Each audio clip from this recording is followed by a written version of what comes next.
Adrian Johnstone, welcome to the Wealth Tech Podcast. I am happy to have you on the show. Adrian, you are the CEO of Practifi and a self-proclaimed AI realist. I am looking forward to get into this conversation today. There is so much activity. It's like basically the intersection of CRM, note-taking, AI, advisor productivity.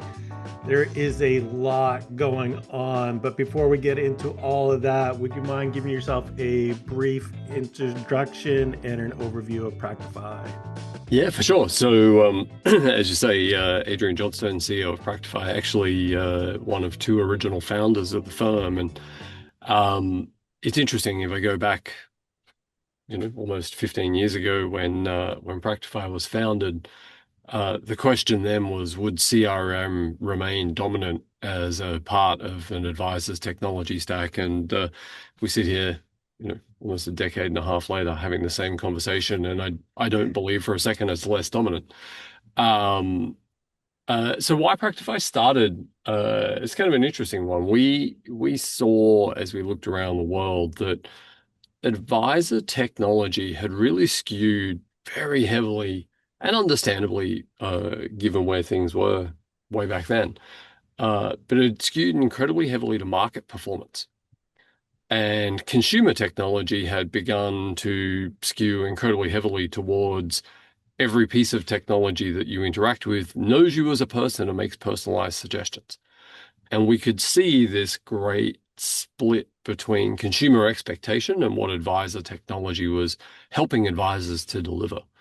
But we knew, just as we know today in an AI era, that foundational to that, absolutely fundamental to that, was just good, clean, structured data held in a easily retrievable way. And so hence we went down the path of building the CRM. Yeah, it's amazing how true, good clean data, or the axiom garbage in, garbage out, or Yeah. AI getting you garbage out quicker, that maybe even sounds more plausible. Um, is so true today.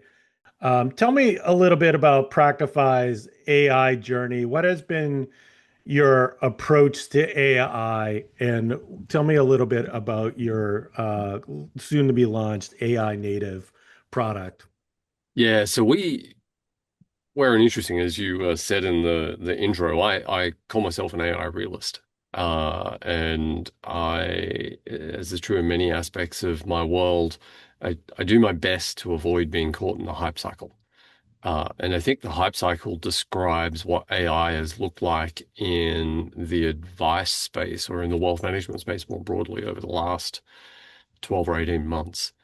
And that's good. There's advisors who want to experiment and but against a backdrop of regulatory uncertainty and all those sorts of things. And it was around mid-year last year, I guess, so maybe 12 months ago, that we started to read the tea leaves and understand that regulatory frame was getting clearer, that the tech was getting more stable and maturing. I do a lot of work with Claude, and I think about what it looks like if I were working with the models of 12 months ago versus the models of today. It's chalk and cheese. Right. The capabilities are so far different. And we could see that trajectory really tightening. And so as we looked at that, we said, well, what does the market want right now? What what are the things that, from a use case perspective, sit on the right side of regulation, on the client experience perspective, are additive, not just noise, because there's certainly been a lot of noise. And where do we see that advisors have moved beyond acting just out of FOMO, which has been a huge portion of the industry noise? It's like, oh, I have to have one of these because I know someone else is using it. But when you ask that other person, they're like, well, I'm experimenting with it because someone else was using it and no Yeah. one's actually getting any value. And that value started to really coalesce around some of those early use cases. So things like note takers and transcription and meeting preparation services and some of that generative AI capability. And just as a little tangent here, I think a lot of people have short memories. Machine learning, the kind of the rawer form and kind of heavier lifting form in a lot of ways of AI, has been around in this industry for multiple decades. Yeah, workflow Uh, automation. These things are yeah, new, right? like, it's everyone's excited by generative AI because it's tangible to a user as opposed to sitting embedded in a piece of technology. And, and so what we did was we looked at the challenges with those solutions that were gaining in traction. So we looked at the note takers and the meeting prep and those sorts of things. And we immediately began to see two things emerging. One was there's a real disconnect between the advisor's experience and the rest of the team because the team is operating in a point solution, or sorry, is operating in the core system and the advisor is operating in the point solution. And so you've got this shadow record being formed that no one else can see. And that's against a backdrop of, over a decade of the industry saying we need to get to a single source of truth. And all of a sudden, that source of truth has been bifurcated by role. And that's a real problem. And we still hear people say, oh, but it pushes data to my CRM and it pushes data to my planning tool. And it does. It pushes a small portion of the data that it has to each of those places. But those point solutions are building their own record. And that's part of their own desire to protect their longevity. And then directly related to that, we saw and continue to see a very rapidly emerging risk for firms. So there's a compliance risk, for example. Your record is now bifurcated. So there's a chance that you get different answers depending on who you talk to in the firm. The attack surface has gone up at a point where the number of attacks on the industry has exploded. So, there's this big challenge that started to emerge. And so our vision then became, well, we don't want our clients exposed to either of those challenges. We don't want them to have to deal with the segregated records, and we don't want them to have to deal with that attack surface problem. So we launched our own products in those spaces, but in the same way that the industry was looking for them. So we said, all right, well, for some of you, you want to experiment, so let's give you solutions you can plug in, but natively built by us, so they're more wired in. We don't want you to have that risk exposure. So let's make sure that those access controls and the way that you gate data and all of the security layer you have in your CRM applies equally in the AI product, something that you don't get if you have a point solution. And so we delivered those late last year. And now we're on the journey to say that model is right and true and good and will work perhaps for the long term for a lot of the industry. But for those who want to embrace what's possible from an AI perspective, agentically, generatively, all of the capabilities as they evolve rapidly, that we should turn it up a notch and we should deliver what we would consider a new class of CRM, a category that we coined the phrase an intelligent CRM, a genuinely agentically powered. You can't separate the AI from the capability style of tool. And so it's a product we're bringing to market. So it's not a situation where you're layering an AI layer on top. It's a truly ground up agentic AI layer It or is, yeah. native app. So we recognize the challenge that a lot of smaller kind of, we're AI native, and I love that term because it seems you can define it as to whatever best fits you. But we think that given the regulatory environment, given the complexity of data, given the broad technology ecosystem, we continue to use Salesforce as the core platform, but we have designed and built from the ground up a genuine agentic solution that uses that Salesforce infrastructure and database as a slave. But we don't use Salesforce's AI solution because it's not the strongest in the market. Yeah, it is interesting how AI, even though it's so transformative that it's kind of repeating the technology mistakes of the past with the individual point solutions, siloed data.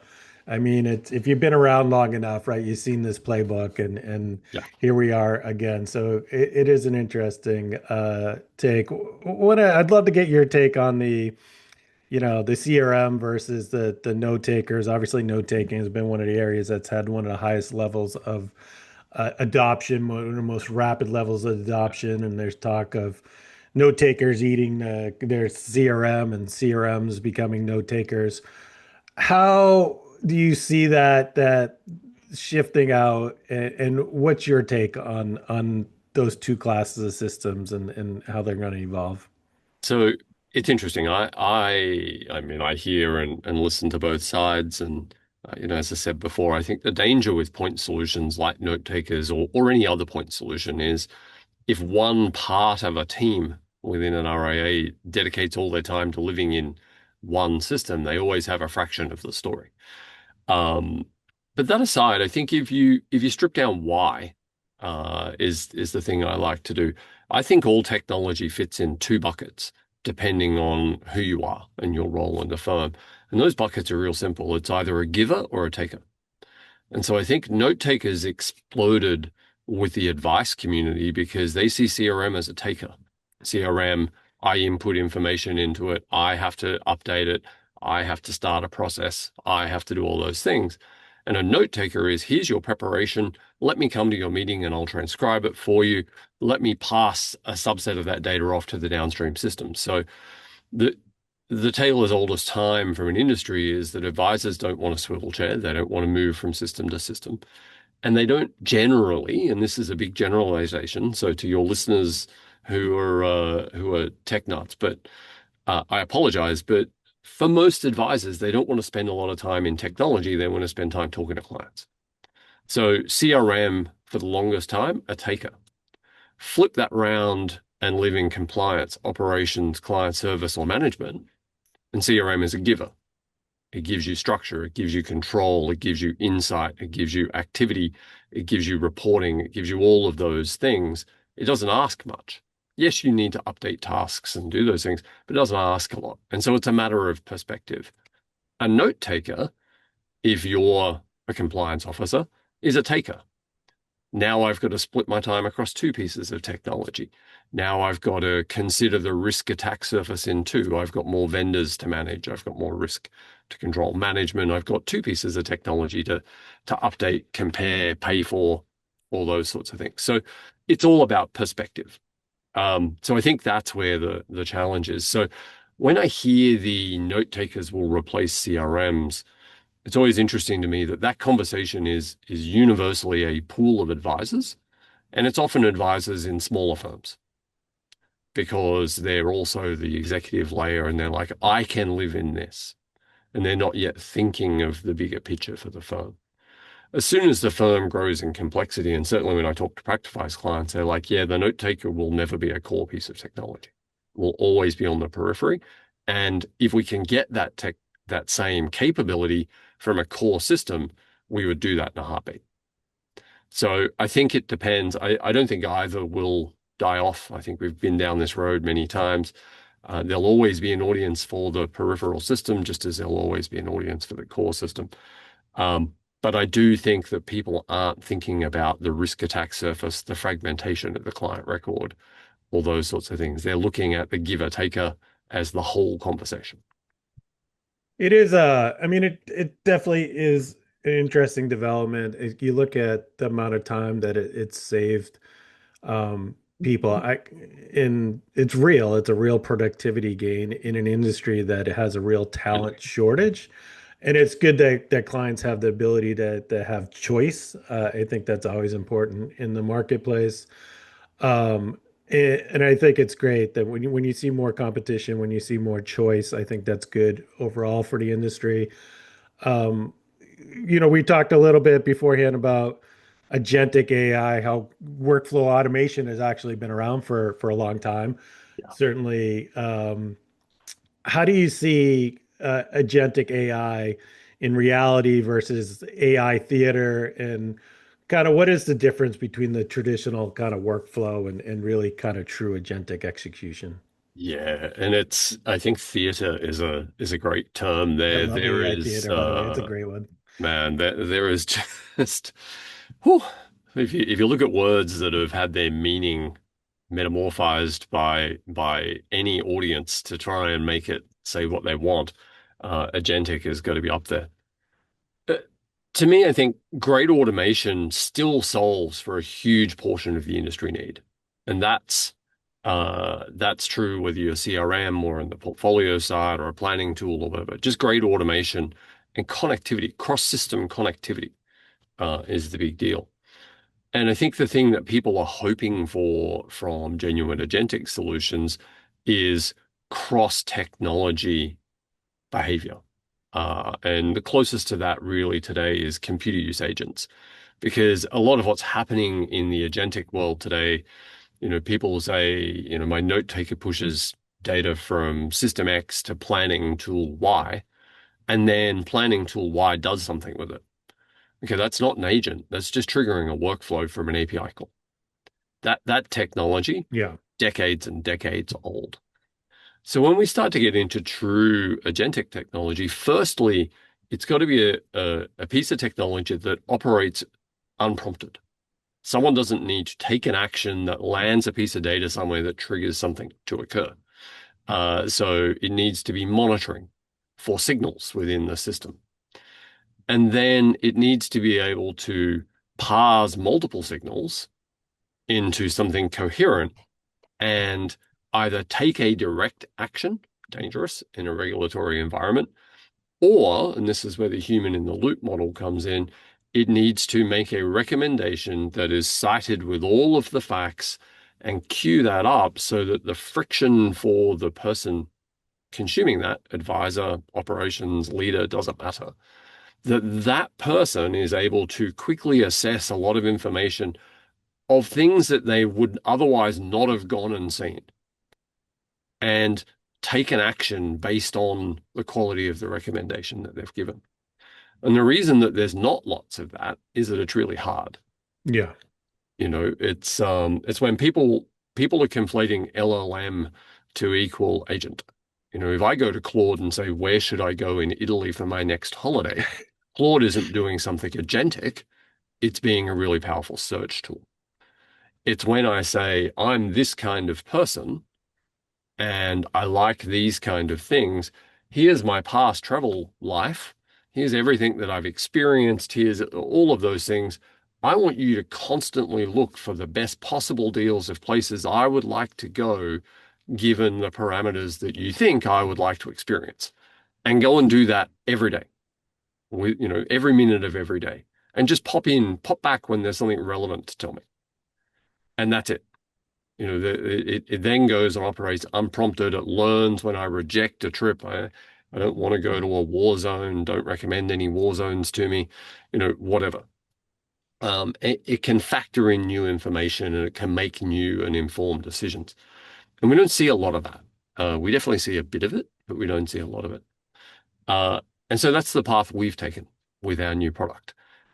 So we are going to be launching a product to market that comes with a lot of agents, genuine agents built within it, so that everyone within the firm, regardless of their role, is leveraging all of the history, but with all of the record sharing controls and all of the security layers and all of those things that you expect from a core system. Yeah, respective of the user permissions Yeah. and things that might not automatically be built into, an off-the-shelf Yeah. AI model. I do think it's an interesting development. There's a certain level of context, there's a certain level of decision making that these agents make that's way beyond just a simple, like you say, a simple search or um, basic queries or even basic workflows. Let's talk a little bit about obviously more so than ever, the need for good, clean data is so important to get good results from AI. I think there has been talk, and we talked about this on our prep call a little bit about Salesforce going headless. We could potentially see it at a SETA with a certain group of firms being able to leverage our clean financial data. What does this mean for RAs and family offices, and how should they be thinking about their tech stack when it comes to this? Yeah, for sure. I mean, Salesforce's Headless 360 announcement is kind of funny. It's taken on a bit of a life of its own and lost context. So it was an announcement at a tech conference. So purely directed to developers to say, hey, you're no longer encumbered by the Salesforce UI. You can, bring your own user experience if you choose to. And Salesforce themselves is promoting Slack as that layer. As part of their acquisition strategy there.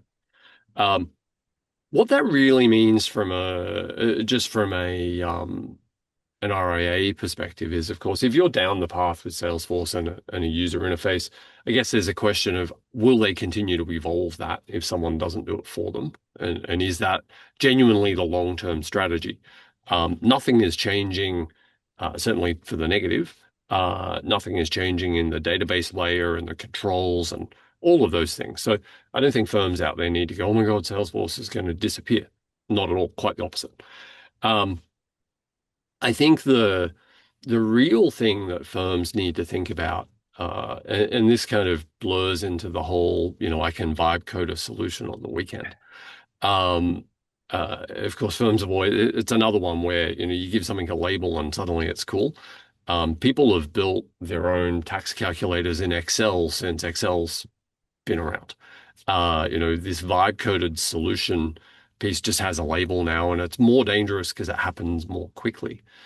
But the the need for structure, the need for control, the need to consider permissions, uptime, reliability, Right. hallucinations, all of those types of things has only gone up. And it's gone up for two reasons. It it's gone up because the technology thinks more for itself now.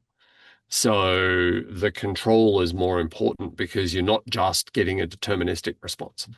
So in a deterministic world, the value is in the field or it's not. So so it's fine. I think for um for RIAs and family offices and the like, or anyone in any regulated industry actually, whether it's wealth or other, you've really got to start to ask yourself, how can I genuinely rely on the information being presented?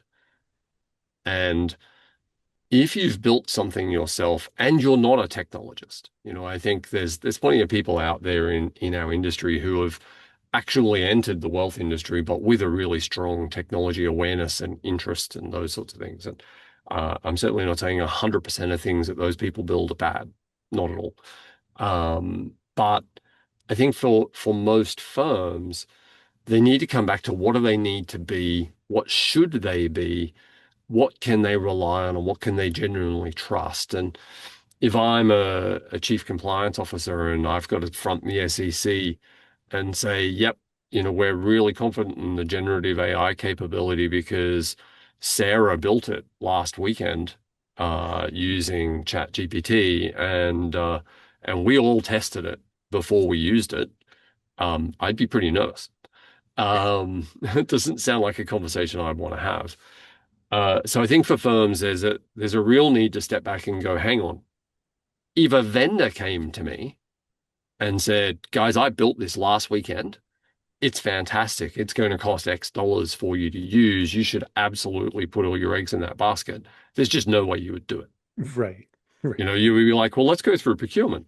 Let's understand risk. Let's do proper due diligence. And so that same mentality needs to apply. Yeah, what's your SOC 2 type 2 audit? Let's see. Yeah, Let's see it that. was. And I think this DIY, this build versus buy type of discussion, I thought was dead. Obviously, it's come back with AI. And I just think like some firms may be underestimating.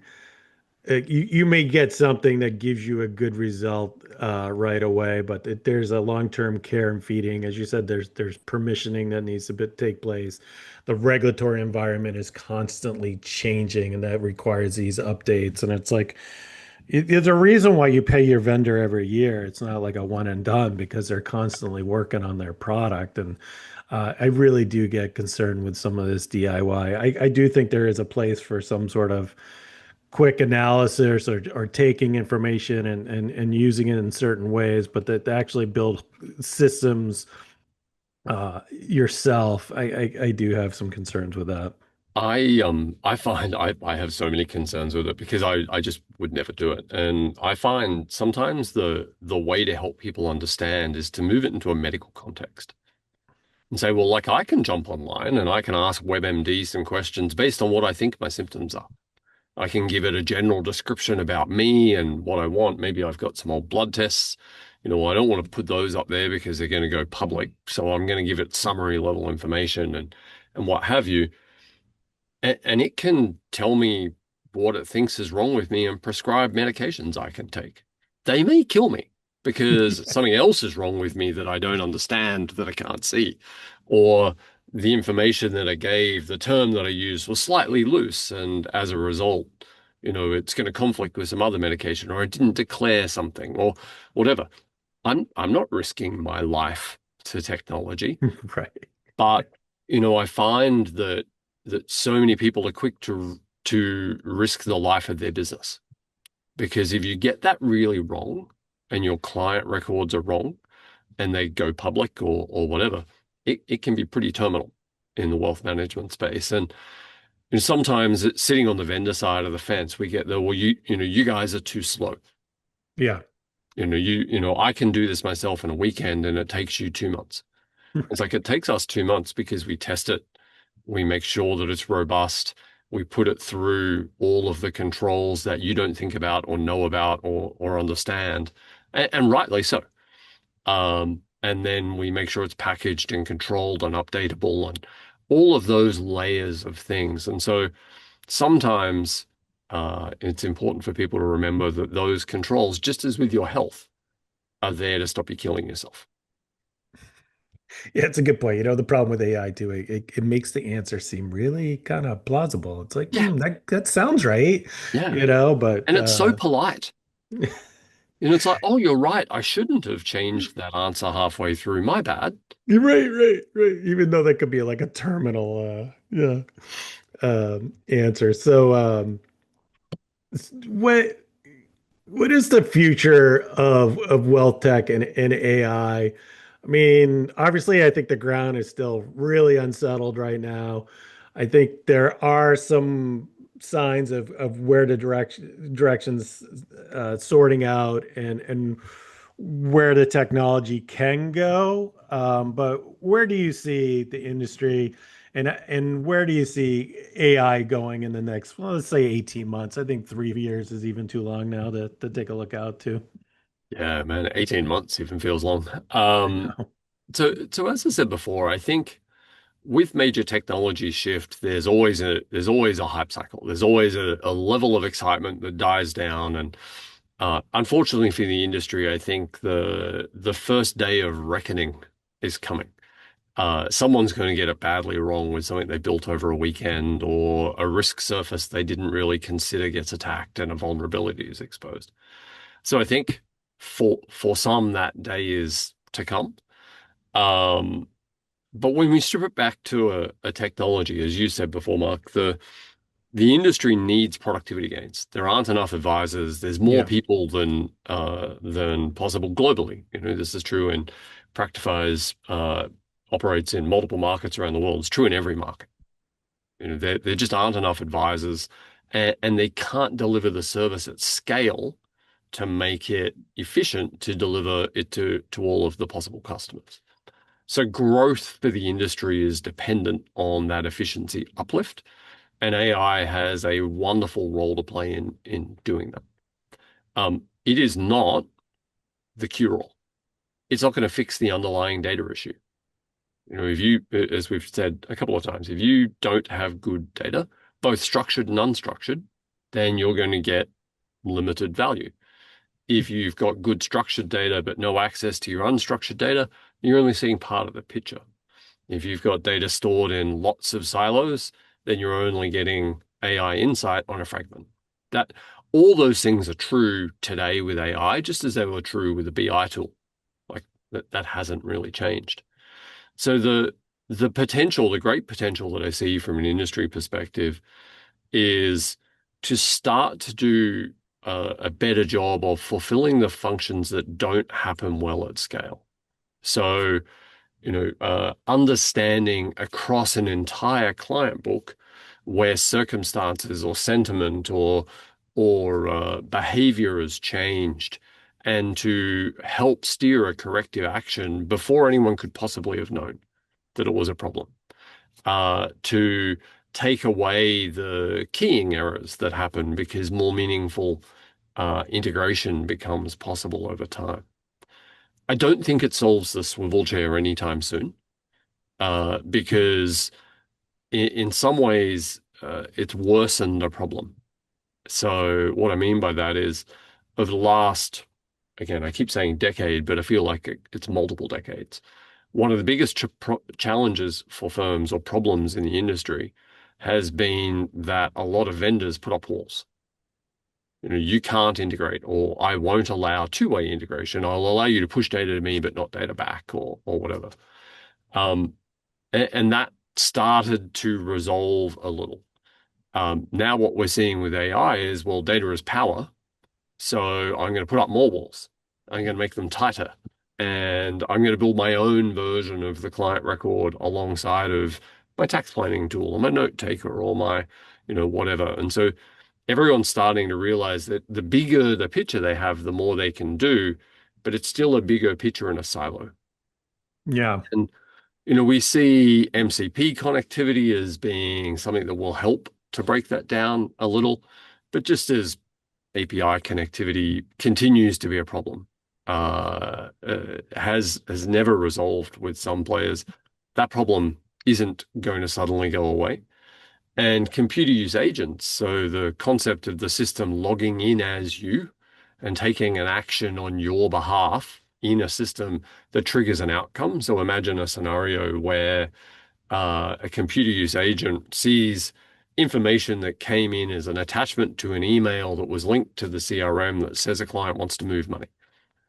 And it runs off autonomously, logs in as you at the custodian, and moves the money. And then you discover that the email was hacked and that the account details that it moved money to were fraudulent, and now you're on the hook. You took that from a regulatory perspective, you took that action.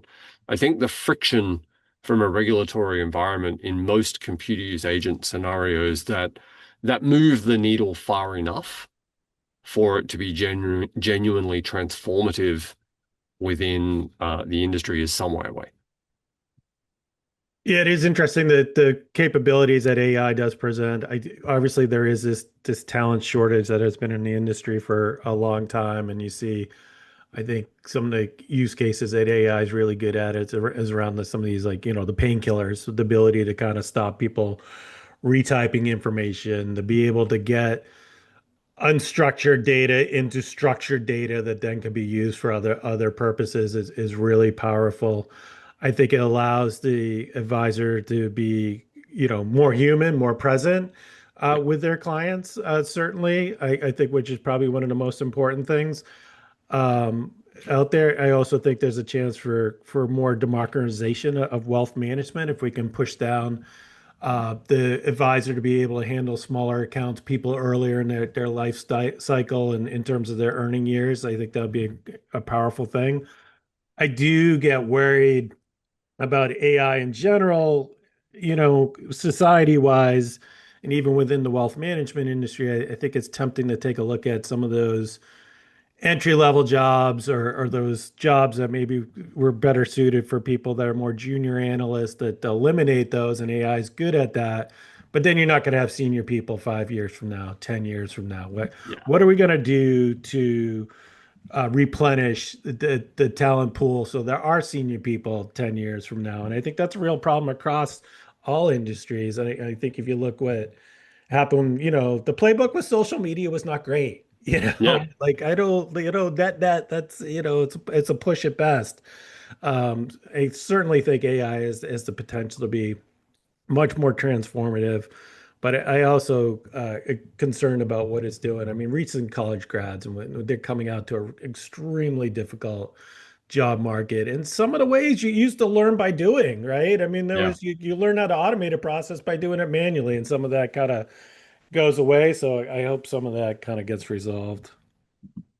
Yeah, look, I think there's a lot to work through in there. I think when you step back and look at the advice industry and we see this, I talk about this with with our team all the time, including our more junior, newer recruits and intern type people, is advice is a human industry. It's a relationship-based human industry. And so technology can free more time to make the human side of the industry more available, more scalable, and all those sorts of things. But I don't see technology replacing the need for the relationship. We saw that with robo advisors. We've Right. seen waves of this over time. So I think what AI will bring the industry is scale. But to your point, the industry needs to continue to recognize that it needs to foster the next generations of people who will be the people Right. in the conversation. If it is purely the pursuit of how many people can I churn out advice that was purely only touched by technology, I think we've seen that customers will vote with their feet and that won't happen. And maybe in generations in the future it will. I'm a big believer that people build their risk appetite around major life decisions from their parents. As much as none of us like to admit that, we're all a refinement based on our own experiences, but on, those relationships that we built. And as a result, I think any major structural disruption to that advisor human to human relationship with their client is possibly still, it's maybe a generation not yet born away. That's a good point. Yeah, I do think that client to advisor relationship, that interaction becomes even more important in the era of AI. I like to end the podcast on a personal note, AJ. You are from Sydney. You do the ultimate bi-coastal commute from Sydney to the shore Lake Erie with Chicago. What is compare Sydney and Australia in general to Chicago and the States? So Sydney and Chicago, this may seem, considering the weather, may seem an odd statement. Really pretty similar. Midwesterners and Australians have a lot in common. There's a certain bluntness and matter-of-factness that comes. Chicago, when the sun is out and people along the lake shore or along the riverfront, it feels just a lot like Sydney with people being out alongside the harbour. Food and wine scenes, those sorts of things are very, very similar. Comparing Australia and the US is kind of interesting because you're comparing a population that's 1/15 the size of the other. And so, more broadly, I guess I would say that there's pockets of similarities and there are pockets of differences.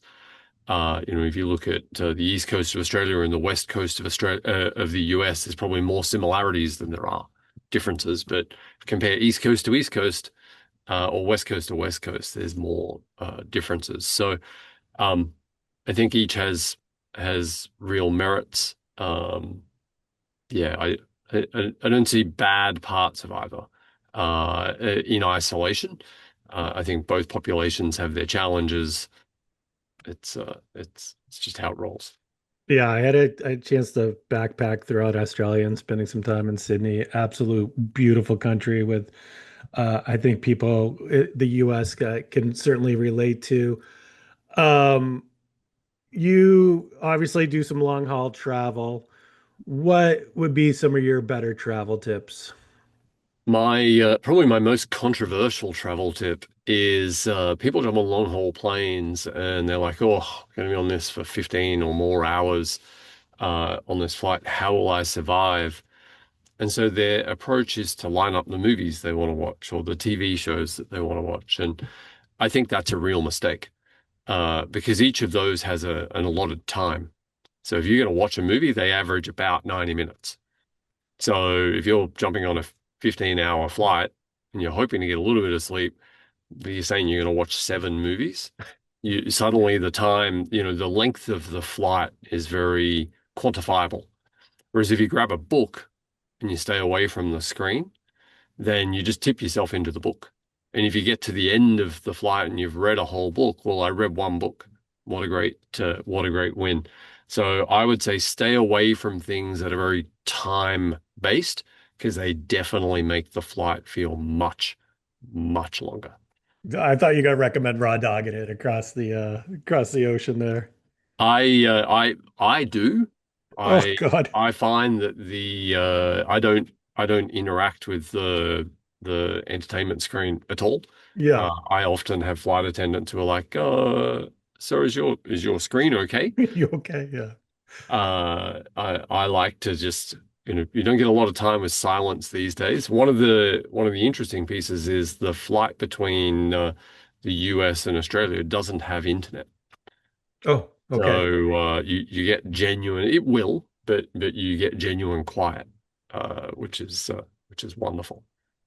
The rare case, right? You have to unplug from the internet. Sounds Yeah. great. So, all right, AJ, this has been a great conversation. I really appreciate you spending some time with me. Thank you, Mike. I enjoyed it a lot.